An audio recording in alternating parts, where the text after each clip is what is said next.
بسم اللہ الرحمن الرحیم نحمدہ ونصلی ونسلم علی رسولہ الکریم۔ اللہ جل شانہ نے قرآن مجید فرقان حمید میں انبیاء کرام علیہم الصلاۃ والسلام کی زندگی کے مختلف مراحل اور اس کے علاوہ کچھ ایسے بڑے لوگوں کا تذکرہ فرمایا ہے کہ جو انبیاء و رسول تو نہیں تھے لیکن ان کی زندگیوں کے کچھ پہلوؤں کا مطالعہ کرنے سے انسانوں کا بہت فائدہ ہو سکتا تھا۔ قرآن کریم کا یہ اسلوب ہمیں بتاتا ہے کہ تاریخ میں جو بڑی شخصیات گزر چکی ہوتی ہیں ان کی زندگیوں کا مطالعہ کرنا چاہیے، ان سے انسان کو بڑے سبق ملتے ہیں۔ ہم دھکے کھا کر سالوں میں جو سبق حاصل کریں گے ہو سکتا ہے کہ ان لوگوں نے پہلے ہی کسی نتیجے پہ پہنچ کے اس حوالے سے ہماری رہنمائی کر دی ہو۔ دوسرے لفظوں میں اگر میں بات کروں تو یہ کہنا چاہ رہا ہوں کہ تاریخ کا مطالعہ ہر شخص کے لیے اور خاص طور پہ علماء کے لیے، طلباء کے لیے، ہم سب کے لیے بہت ضروری ہے، اور اس میں خاص طور پہ ایسے رجال، ایسے ہمارے اکابر کہ جنہوں نے علم کے میدانوں میں اپنا سکہ منوایا اور بہت بڑا ترکہ ہمارے لیے علمی وہ چھوڑا ہے، ان حضرات سے ہماری آگاہی، ان کے کارناموں سے اور ان کی شخصیت سے ہماری آگاہی بہت زیادہ ضروری ہے۔ اس حوالے سے ہم اس سے پہلے امام محمد الغزالی رضی اللہ تعالیٰ عنہ پہ ایک سلسلہ گفتگو کر چکے ہیں، اور آج آپ کی خدمت میں اسلامی تاریخ کے ایک بہت ہی عظیم نام اور ایک بہت بڑے حنفی عالم اور محدث اور فقیہ ان کی شخصیت کے متعلق سلسلہ کلام کے ساتھ حاضر ہوں۔ ان کی زندگی کا اور ان کی خدمات کا ہم مختصراً جائزہ لینے کی کوشش کریں گے، اور اس میں آپ کو قدم قدم پر ایسے ایسے نکات اور ایسے ایسے پوائنٹس ملیں گے کہ جن میں سے ہر نقطہ اپنی جگہ پر ہمارے لیے بہت ہی زیادہ مفید ہے اور ہمیں بہت زیادہ چیزوں میں وہ رہنمائی کر سکتا ہے۔ یہ شخصیت ہیں امام کمال الدین ابن الحمام رحمہ اللہ تعالی۔ علماء میں، دینی لوگوں میں، درس نظامی پڑھنے والوں میں، دینی طلباء میں یہ ایک بہت ہی معروف شخصیت ہیں۔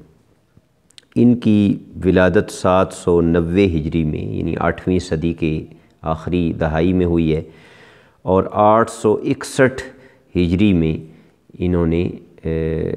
اس دار فانی کو چھوڑا ہے اور اللہ کریم کی بارگاہ میں حاضر ہوئے ہیں۔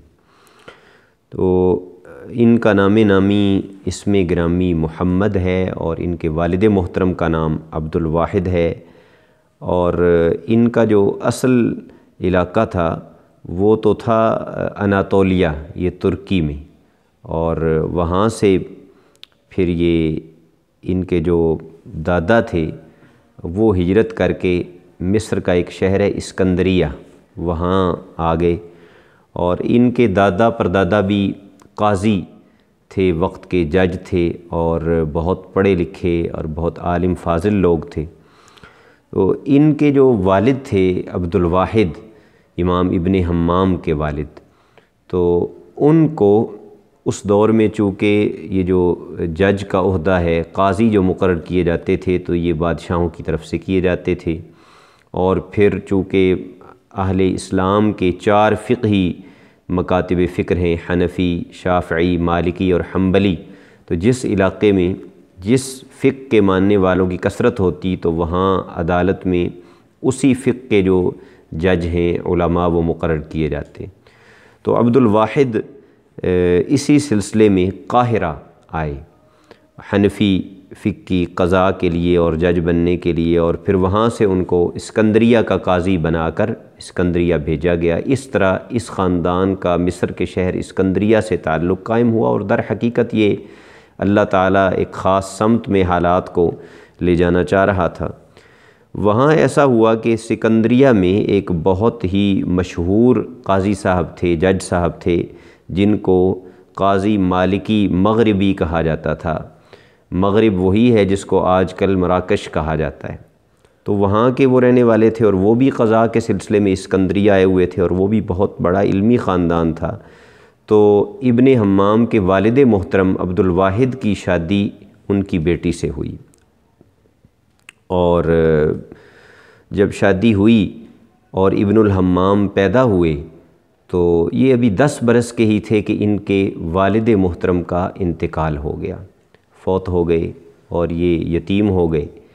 تو یہاں پر وہ پہلا پوائنٹ ہے جس کی طرف میں توجہ چاہوں گا آپ حضرات کی، کہ ان کی جو نانی تھیں ان کا تعلق بھی مراکو سے تھا، مراکش سے تھا، اور وہ بہت نیک خاتون تھیں، اور ان کو قرآن کریم کی تلاوت کر کر کے آدھے سے زیادہ قرآن کریم زبانی یاد ہو چکا تھا، اور اکثر حصے کی وہ حافظہ تھیں۔ انہوں نے اپنے اس نواسے کی کفالت اپنے ذمے لی، اور وہیں پر جو جامع مسجد اسکندریہ تھی اس کے خطیب صاحب کے پاس لے گئیں اور کہا کہ میرے اس نواسے کو آپ قرآن کریم پڑھائیے۔ تو انہوں نے امام ابن حمام کو قرآن کریم حفظ کروانا شروع کیا۔ تو نانی کے دل میں بعد میں یہ خیال آیا کہ سکندریہ چھوٹا شہر ہے اور قاہرہ جو ہے وہ علماء کا مرکز ہے، تو اس نواسے کو قاہرہ لے جانا چاہیے۔ تو چنانچہ آپ کی جو نانی صاحبہ ہیں صرف اپنے نواسے کی تعلیم کے لیے وہ خود بھی اسکندریہ سے قاہرہ آ گئیں، اور ابن الحمام کو جن کا نام محمد ہے ان کو بھی وہ اپنے ساتھ قاہرہ لے آئیں۔ اس وقت تک یہ کوئی 16-17 پارے حفظ کر چکے تھے، اور بقیہ جو قرآن کریم کے پارے رہتے تھے وہ انہوں نے قاہرہ میں شہاب الدین الہیثمی ایک عالم ہیں ان کے پاس انہوں نے حفظ کیے، اور وہیں انہوں نے ایک اور عالم دین محمد بن علی الزراتیتی الحنفی ان سے آپ نے تجوید و قرات پڑھی، اور بالکل بچپن میں ہی ان کو اساتذہ نے یہ ذوق پیدا کیا کہ یہ دینی علوم کی جو متون ہیں، مختصر کتابیں وہ حفظ کریں۔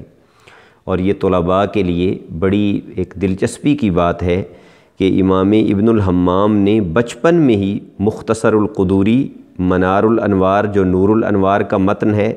اور زمخشری کی مفصل جو کافیہ جس سے ماخوذ ہے، اور الفیہ ابن مالک جو صرف و نحو کی شعروں میں 1000 اشعار پر مشتمل کتاب ہے، متن ہے، یہ 4 کتابیں، یعنی ایک فقہ کی کتاب، ایک اصول فقہ کی کتاب، ایک نحو کی کتاب، اور ایک صرف اور اشتقاق وغیرہ کی کتاب، یہ 4 کتابیں امام ابن الحمام نے اپنی زندگی کے ابتدائی سالوں میں بالکل نوعمری میں حفظ کر لی۔ قرآن کریم کے بعد ان 4 کتابوں کو زبانی یاد کیا۔ اب نانی انہیں واپس اسکندریہ لائیں، اور یہاں انہوں نے جو اس دور کے حنفیوں کے قاضی تھے جمال الدین یوسف ان سے نحو کا سبق لینا شروع کیا، اور مشہور عالم دین زین الدین الاسکندری سے انہوں نے فقہ پڑھنی شروع کی، اور ہدایہ تک انہوں نے فقہ کا درس لیا۔ یہاں پہنچ کر ابن الحمام اب جوان ہو چکے تھے، اب نانی کو ساتھ لے جانے کی ضرورت نہیں تھی، خود سفر کر سکتے تھے، تو انہوں نے اجازت لی گھر والوں سے، اور دوبارہ پھر وہ قاہرہ آئے،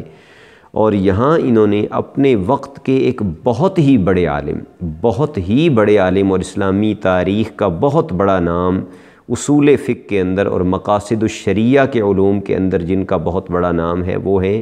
عز الدین عبد السلام۔ ان کی خدمت میں حاضر ہوئے اور ان سے منطق پڑھی، اور شمس الدین البساطی المالکی سے اصول الدین کا درس لیا، اور اس طرح مختلف علماء سے انہوں نے حدیث شریف کا درس بھی لیا۔ تو سب سے زیادہ جس سے یہ متاثر تھے ابن الحمام خود، وہ ان کے ایک استاد ہیں قطب الدین، تو ان سے انہوں نے اصول فقہ کی اور علم الکلام کی، علم العقائد کی کتاب ہے شرح المواقف، وہ پڑھی۔ تو آپ یہ کہتے تھے کہ میں نے اپنے اساتذہ میں ان سے زیادہ کوئی ذہین آدمی اور ان سے زیادہ ذکی آدمی میں نے اپنے اساتذہ میں نہیں دیکھا۔ امام ابن الحمام بڑے خوش نصیب آدمی تھے۔ میں نے جب ان کے حالات کا مطالعہ تفصیل سے کیا اس گفتگو کے لیے تو میں حیران رہ گیا کہ 5-6 ایسی شخصیات کہ جن کا نام آج ہماری دینی تاریخ میں بہت عزت سے اور احترام سے صرف نہیں لیا جاتا، بلکہ ان کو اپنے وقت میں ایک امام وقت کی حیثیت حاصل تھی، اللہ تعالیٰ نے امام ابن الحمام کو ان سب کی شاگردی کا شرف عطا کیا، یعنی ان میں سے کسی ایک کے بھی شاگرد ہوتے تو بہت بڑا اعزاز تھا۔ ان میں ایک نام ہے علامہ بدر الدین عینی، جو عمدۃ القاری کے مصنف ہیں اور 855 ہجری میں جن کا وصال ہے۔ ان سے انہوں نے 7 معلقات اور کچھ کتابیں پڑھیں۔ اور پھر اگر آپ اصول حدیث کا علم اٹھائیں تو اس میں علامہ عراقی، جن کا نام احمد بن عبد الرحیم ہے، جن کا الفیۃ العراقی ایک پوری دنیا میں شہرت رکھتا ہے، لوگ اسے زبانی یاد کرتے ہیں، تو وہ اصول حدیث کے بہت بڑے امام ہیں، ان سے انہوں نے پڑھا۔ پھر امام ابن حمام رحمہ اللہ تعالیٰ کے ساتھ ایک اور واقعہ پیش آیا، اور یہ بھی بڑا دلچسپ ہے، اور اس میں میرے لیے، آپ کے لیے، سب سننے والوں کے لیے ایک سبق ہے۔ وہ یہ ہے کہ امام ابن حمام جب قاہرہ میں تھے نا، تو انہیں پتہ چلا کہ حلب جو شام کا ایک شہر ہے، وہاں ایک بہت بڑے عالم ہیں جو فقہ حنفی کے بہت ماہر ہیں، تو یہ ان کی خدمت میں چلے گئے۔ بلکہ وہ آئے قاہرہ اور ان سے یہ متاثر ہوئے تو وہ جانے لگے، تو آپ ان کے ساتھ ہی چلے گئے، حلب پہنچ گئے 814 ہجری میں۔ ان سے پڑھنا شروع کیا تو 815 ہجری میں، یعنی ایک ہی سال پڑھا تھا کہ وہ بیمار ہو گئے شدید، اور انہیں اندازہ ہو گیا کہ میں اب بچوں گا نہیں اور دنیا سے جانے کا وقت آ گیا ہے۔ تو انہوں نے یہ وصیت کی کہ یہ طالب علم جو تھا یہ میری خاطر قاہرہ چھوڑ کے حلب آیا تھا، صرف میرے پاس پڑھنے کے لیے اکیلا، تو میں یہ وصیت کر رہا ہوں کہ میں فوت ہو جاؤں تو میرے ترکے میں سے جو کچھ میں چھوڑ کے جا رہا ہوں، اس میں سے اس طالب علم کو حلب سے واپس قاہرہ جانے تک کا کرایہ اور ضرورت کے پیسے وہ میرے ترکے سے دیے جائیں۔ چنانچہ وہ آپ کو دیے گئے اور آپ واپس آئے اور اپنی تعلیم کا سلسلہ آپ نے شروع کیا۔ ابن الحمام نے الہدایہ پہلے تو جیسے میں نے بتایا کہ زین الدین الاسکندری ان سے پڑھی، تو ابھی تشنگی باقی تھی۔ پھر دوبارہ انہوں نے سراج الدین عمر، جن کو قاری الہدایہ کہا جاتا ہے، ان سے دوبارہ ہدایہ پڑھا۔ اور یہاں تیسرا پوائنٹ ہے جو میں آپ کی خدمت میں عرض کرنا چاہتا ہوں، طلباء کے لیے، علماء کے لیے، محنت کا اس میں جو پیغام ہے اور لگن کا جو پیغام ہے۔ آج ہم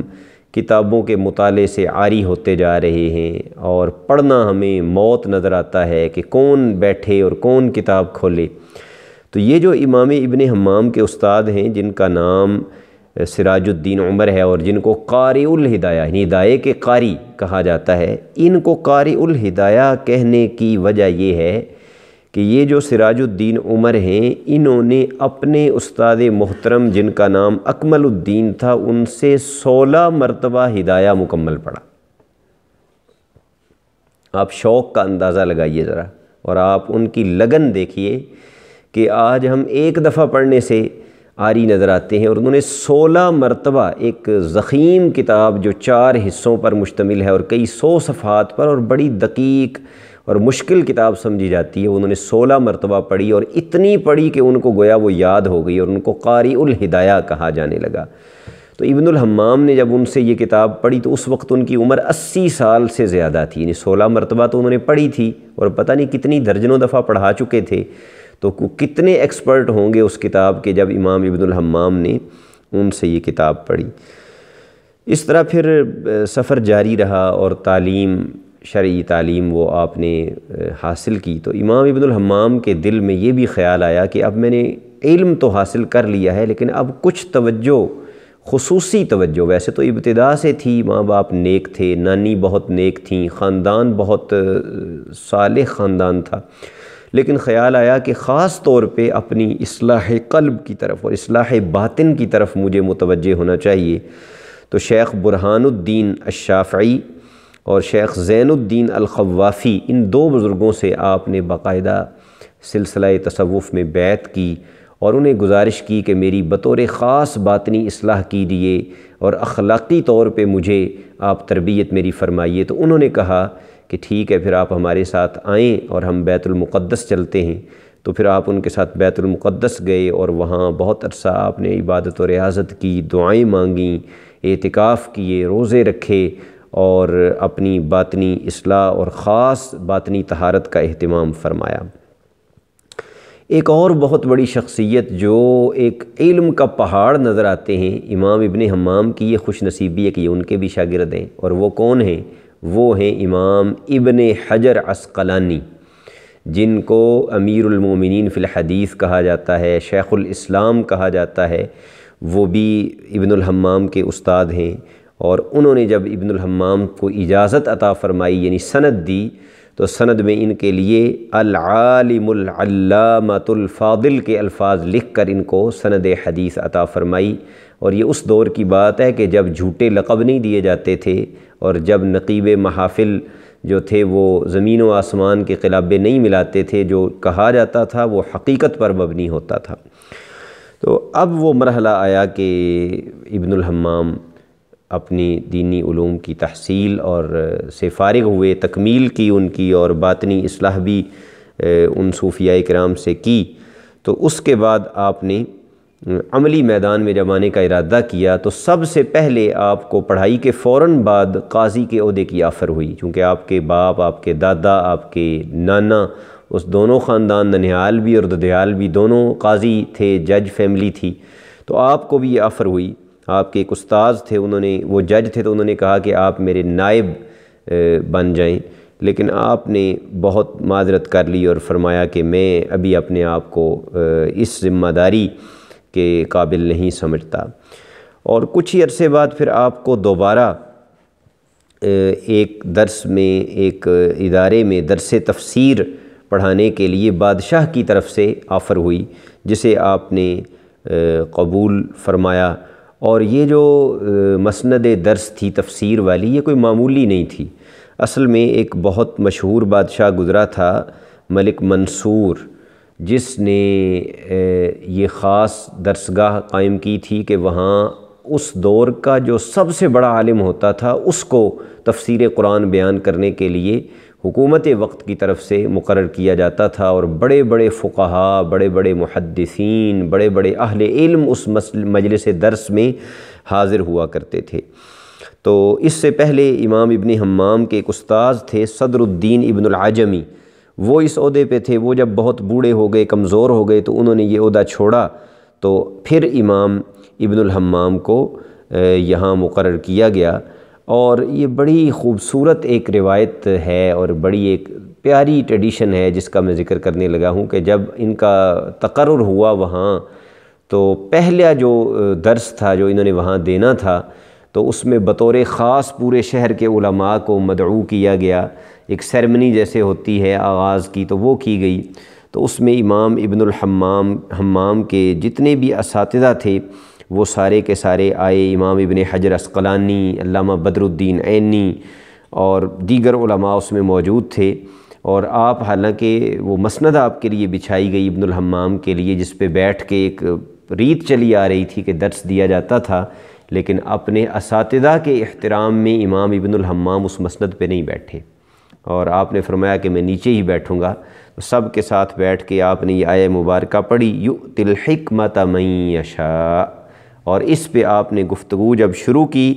تو علماء کی کیفیت یہ تھی کہ آپ کے نکات سن کر اور گفتگو سن کر آپ کے اساتذہ کے چہرے بھی خوشی سے تمتما رہے تھے، چمک رہے تھے، اور وہ محظوظ ہو رہے تھے، اور اٹھ کے وہ آپ کی تحسین کر رہے تھے۔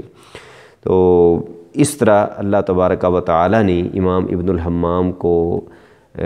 بہت تھوڑی عمر میں ہی علم کے اندر، عمل کے اندر، کردار کے اندر بہت بڑا مقام عطا فرمایا، اور بادشاہ وقت کی نظروں میں بھی امام ابن حمام کا ایک بڑا رتبہ تھا۔ اب میں تھوڑا سا آپ کی خدمت میں یہ بات عرض کر دوں کہ امام ابن حمام طبیعت کے لحاظ سے، مزاج کے لحاظ سے کیسے عالم تھے۔ تو آپ کو ترکی اور فارسی زبانوں پر بھی پوری مہارت حاصل تھی، عربی زبان کے علاوہ۔ ترکی تو جیسے بتایا کہ آپ کا آبائی علاقہ اناطولیہ تھا، تو وہ یقیناً خاندان میں چلی آ رہی ہوگی، اور فارسی بھی اور پھر عربی بھی۔ تو آپ کی طبیعت کے اندر یہ بات تھی کہ آپ علماء کی بہت تعظیم فرماتے تھے، اور اللہ کے نیک بندے جو صالحین ان سے محبت رکھتے تھے، نظر اللہ تعالیٰ نے بڑی باریک بینی کی نظر عطا فرمائی تھی، جب کسی مسئلے پہ غور کرتے تو اس کی اس سطح تک پہنچ جاتے کہ جس تک عام ذہن نہیں پہنچتا تھا۔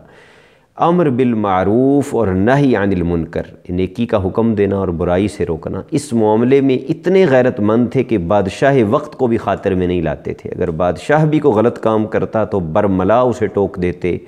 اور دربار میں جا کر سب وزراء کی موجودگی میں اس کو بتاتے کہ یہ کام ٹھیک نہیں ہے۔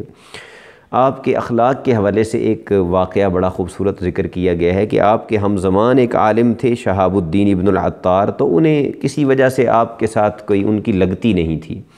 لیکن اس کے باوجود امام ابن الحمام نے کبھی ان کے بارے میں زبان نہیں کھولی، نہ خود کھولی نہ کسی کو ان کے بارے میں بات کرنے دی۔ تو ہوا ایسا کہ بادشاہ کو ان کے حوالے سے کوئی غلط فہمی کسی نے پیدا کر دی اور بادشاہ نے ان کو قید کر دیا اور ناراض ہوا ان پر اور ان کے لیے سزا کا اعلان کیا۔ تو آپ کو پتہ چلا تو امام ابن الحمام اپنے ساتھ چند دوستوں کو لے کے خود بادشاہ وقت کے پاس گئے اور فرمایا کہ وہ عالم دین ہیں اور میں تمہیں یہ نصیحت کرتا ہوں کہ تم ان کے ساتھ حسن سلوک سے پیش آؤ اور جو سزا کا تم نے اعلان کیا یہ اپنا اعلان واپس لو اور ان کی تعظیم و تکریم کو بحال کرو، بلکہ آپ نے فرمایا کہ تم یہ سارا معاملہ، یہ کیس ہی میرے سپرد کر دو، میں سارا اس کی جو ہے وہ سماعت کروں گا اس کیس کی اور دیکھ لوں گا، جیسے بھی اگر کوئی ان کو سمجھانے والی بات ہے تو وہ سمجھا دوں گا۔ اور معاملہ آپ نے اس طرح سلجھایا کہ اپنے مخالف کی سفارش کے لیے آپ خود چل کے بادشاہ کے پاس گئے اور ایک عالم دین کی عزت پہ آپ نے حرف نہیں آنے دیا، اگرچہ ان کے آپ کے ساتھ تعلقات اچھے نہیں تھے۔ اس زمانے کا ایک بادشاہ تھا الملک الاشرف جسے کہا جاتا ہے، بہت عادل، انتہائی دیندار اور متواضع بادشاہ تھا۔ وہ بھلے زمانے تھے، سعادت مند زمانے تھے کہ جب بادشاہ بھی علماء کا احترام اور دین کی قدر کیا کرتے تھے۔ تو وہ بادشاہ تو ایسے تھا کہ گویا وہ آپ کا زر خرید غلام ہو۔ بادشاہ حقیقت میں وہ نہیں تھا، امام ابن حمام گویا بادشاہ تھے، جو آپ کہتے تو وہ ضرور مانتا تھا۔ اور امام ابن حمام نے اس چیز کو دینی مقاصد کے لیے اس طرح استعمال کیا کہ درجنوں منکرات اور فواحش اور غیر شرعی کاموں کو آپ نے بند کروایا اور اسلامی اقدار کی حفاظت کا فریضہ آپ نے سر انجام دیا۔ تدریس بھی فرماتے رہے، درس بھی دیتے رہے، مختلف جگہوں پر فتویٰ بھی دیتے رہے، اور بالآخر آپ کی عمر کا ایک ایسا حصہ آ گیا کہ جس میں آپ نے یہ ارادہ کیا کہ اب جو میری عمر رہ گئی ہے نا تو میں جاؤں حج کروں مکہ مکرمہ میں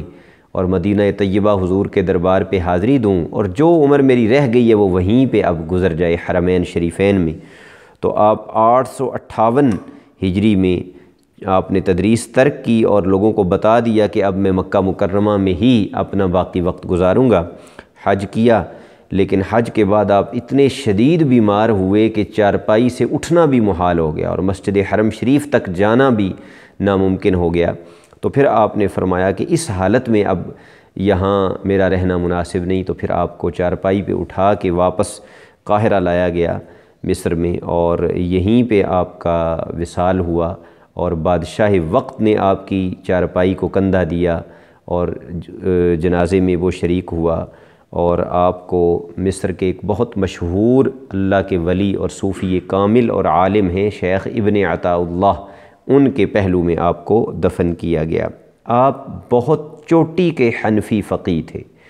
با کمال محدث تھے، حدیث پر اعلیٰ درجے کی مہارت حاصل تھی، چاہے وہ علم الرجال ہو، علم الجرح والتعدیل ہو، اصول حدیث ہو، تو حدیث پہ فنی اعتبار سے آپ کو بڑی علم الحدیث کے اوپر گرفت تھی، اور آپ کا اخلاق اتنا اعلیٰ تھا کہ آپ کے ساتھ جن لوگوں کے علمی اختلاف بھی تھے وہ زندگی بھر امام ابن الحمام کی تعریف میں رطب اللسان رہے۔ یعنی کوئی یہ تو کہہ سکتا تھا کہ اس علمی مسئلے میں میری ان سے رائے مختلف ہے، لیکن اس پر کسی کا اختلاف نہیں تھا کہ وہ انتہائی نیک سیرت، اعلیٰ درجے کے با اخلاق اور با کردار مسلمان تھے۔ امام ابن حمام کی زندگی کا ایک بہت ہی خوبصورت واقعہ جس نے مجھے بہت متاثر کیا، اور سب سے پہلے میں نے یہ واقعہ پڑھا تو مجھے میرے دل میں شوق پیدا ہوا کہ میں امام ابن حمام کی زندگی کا مطالعہ کروں، اور پھر میں نے چاہا کہ میں یہ باتیں آپ لوگوں کے ساتھ بھی شیئر کر دوں۔ وہ یوں ہوا کہ 829 ہجری میں الملک الاشرف نے امام ابن حمام کو اپنے تعمیر کیے ہوئے مدرسے کا پرنسپل مقرر کر دیا، شیخ الجامعہ جسے اس دور میں کہا جاتا تھا۔ شیخ الجامعہ سارے اسباق بڑے درجے کے وہ بھی پڑھایا کرتے تھے، اور پھر انتظام و انصرام بھی دیکھتے تھے۔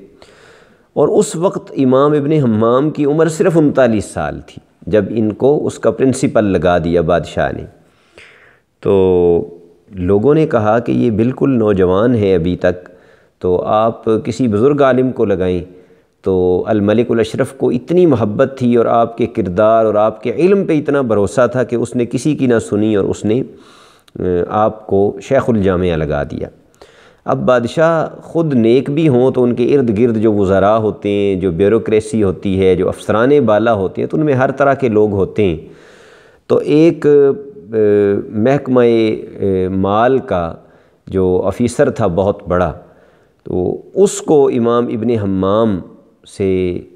چڑ تھی، اور چڑ کی وجہ یہ تھی کہ ان مدرسوں میں جو اخراجات ہوتے تھے ظاہر ہے وہ بادشاہ کے خزانے سے آتے تھے، تو وہ اس میں خرد برد کرنا چاہتا تھا، اور امام ابن حمام ہر چیز پہ کڑی نظر رکھتے تھے اور اس کی ان مذموم حرکات کو پایہ تکمیل تک نہیں پہنچنے دیتے تھے۔ چنانچہ اس نے ہیلوں بہانوں سے امام ابن حمام کو تنگ کرنا شروع کیا۔ اب یہ کوئی اپنی مرضی سے تو اس منصب پر بیٹھے نہیں تھے، اور نہ ہی منصبوں کے اور کرسیوں کے خواہش مند تھے۔ جو ہی اس نے شرارت بازی شروع کی تو امام ابن حمام نے ایک دن عصر کی نماز پڑھائی اسی مدرسے کی مسجد میں، اور سینکڑوں لوگ نماز میں تھے، اور جب نماز پڑھا کے آپ فارغ ہوئے تو آپ نے اپنے اوپر ایک چادر لی ہوئی تھی، تو آپ نے کھڑے ہو کر لوگوں کو مخاطب کرتے ہوئے کہا کہ سب گواہ بن جاؤ کہ میں اپنے آپ کو اس مدرسے کے شیخ الجامعہ کے منصب سے معزول کر رہا ہوں، جس طرح کہ میں یہ چادر اتار رہا ہوں، میں اس منصب کی چادر بھی اپنے سے اتارتا ہوں۔ اور آپ نے وہ چادر نیچے ڈال دی، اور وہاں سے آپ سیدھے اپنے گھر چلے آئے اور دروازہ بند کر لیا۔ بادشاہ کو جب یہ بات پتہ چلی تو اسے بہت شدید صدمہ ہوا، اور بادشاہ سے زیادہ تو اس سرکاری افسر کی جان پہ بن گئی کہ جس کو پتہ تھا کہ بادشاہ اپنی جان سے بڑھ کر انہیں چاہتا ہے، اور اس نے لوگوں کی رائے کے برعکس ان کو اپنے ادارے کا شیخ الجامعہ مقرر کیا ہے۔ اور جب بادشاہ کو یہ پتہ چلے گا کہ میری وجہ سے انہوں نے مدرسہ چھوڑا ہے تو میرا کیا بنے گا، اس کو اپنی پڑ گئی۔ تو حاضرین محترم، یہ ہے ایک باعمل اور با کردار عالم دین کی عزت۔ میں علماء سے کہوں گا، اپنے طالب علم بھائیوں سے، مدرسین سے یہ کہوں گا کہ آج بھی اگر ہم دینی غیرت اور مذہبی حمیت کو اپنائیں تو اللہ تعالیٰ ایسے مناظر آج بھی دکھا سکتا ہے کہ جب اس سرکاری افسر کو یہ پتہ چلا تو بادشاہ کے عتاب سے بچنے کے لیے اور معاملے کو سدھارنے کے لیے اس نے اپنے سر سے پگڑی اتاری،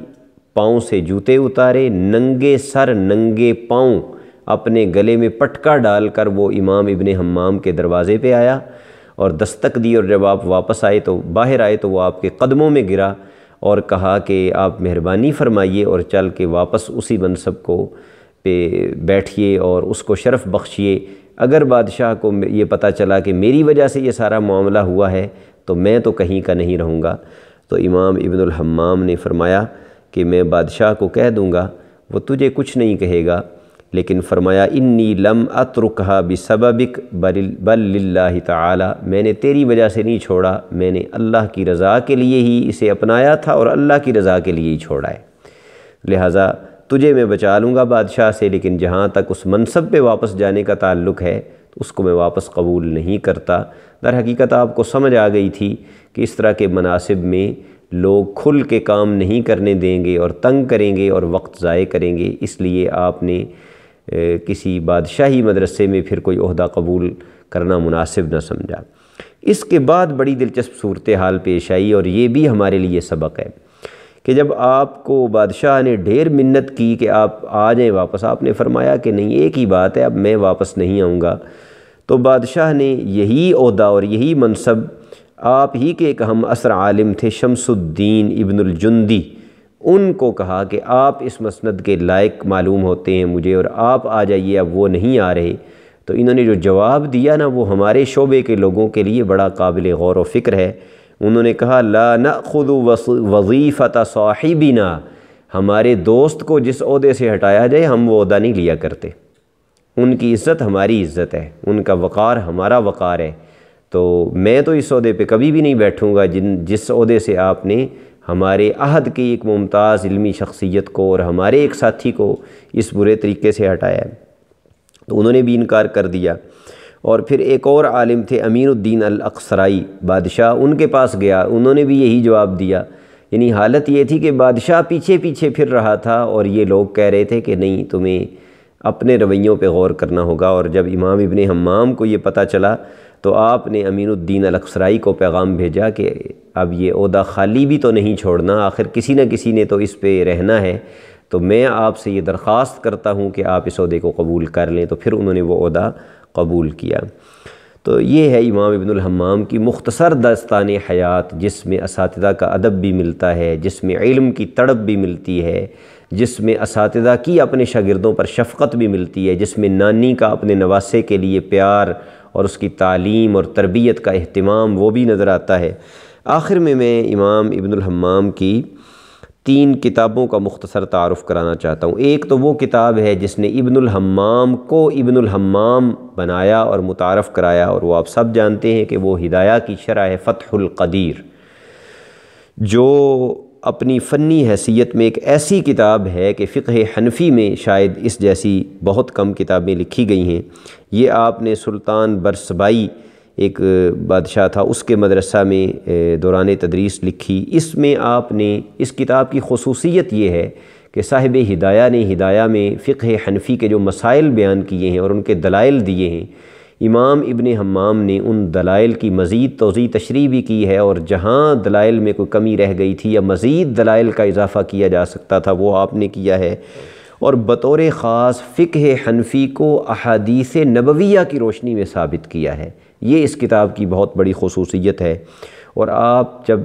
کوئی بھی مسئلہ آتا ہے تو اس پہ جتنی حدیثیں آپ کے پیش نظر ہیں وہ ساری آپ لے کر آتے ہیں، پھر ان کی سند پہ گفتگو کرتے ہیں، ان پہ فنی حیثیت سے کلام کرتے ہیں، ان کی تخریج کرتے ہیں، مختلف اس میں جو فقہاء کے اور صحابہ اکرام کے اجتہادات ہیں ان کا آپ تذکرہ کرتے ہیں، اور پھر ترجیح دیتے ہیں کہ اس میں یہ 2-3 قول ہیں تو ان میں راجح قول کون سا ہے اور اس کی وجہ ترجیح اور سبب ترجیح کیا ہے۔ آپ نے اس کو 829 ہجری میں لکھنا شروع کیا، اور تقریباً یوں کہہ لیں کہ 40 سال تک آپ اسے لکھتے رہے۔ آپ نے کتنا گہرا غور و فکر کیا ہوگا اور کتنی محنت کی ہوگی،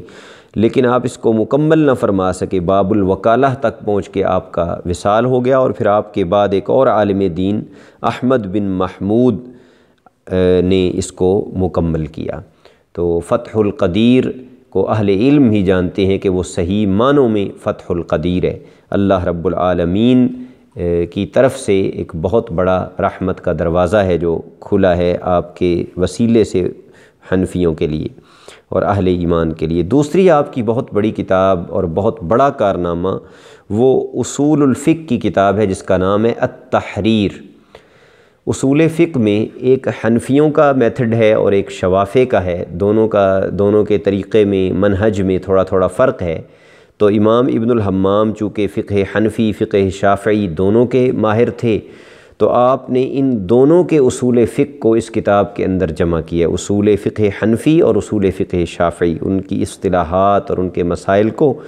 اور پھر آپ کے شاگرد ہیں جو علمی دنیا میں بہت بڑا نام ہے، امام ابن امیر الحاج، انہوں نے التقریر والتحبیر کے نام سے اس کی شرح لکھی ہے، جو کہ علمی حلقوں میں اصول فقہ کی بلند پایہ کتاب سمجھی جاتی ہے اور علماء اس کو حرز جاں سمجھتے ہیں۔ تیسری کتاب آپ کی جس کے تذکرے پہ میں گفتگو کو ختم کروں گا وہ ہے المسایرہ فی العقائد المنجیہ فی الآخرہ۔ یہ علم العقائد کی کتاب ہے جس میں آپ نے اہل سنت کے عقائد کو بڑے مضبوط عقلی دلائل کے ساتھ بیان کیا ہے، اور یہ در حقیقت امام غزالی رضی اللہ تعالی عنہ کا ایک رسالہ تھا الرسالۃ القدسیہ،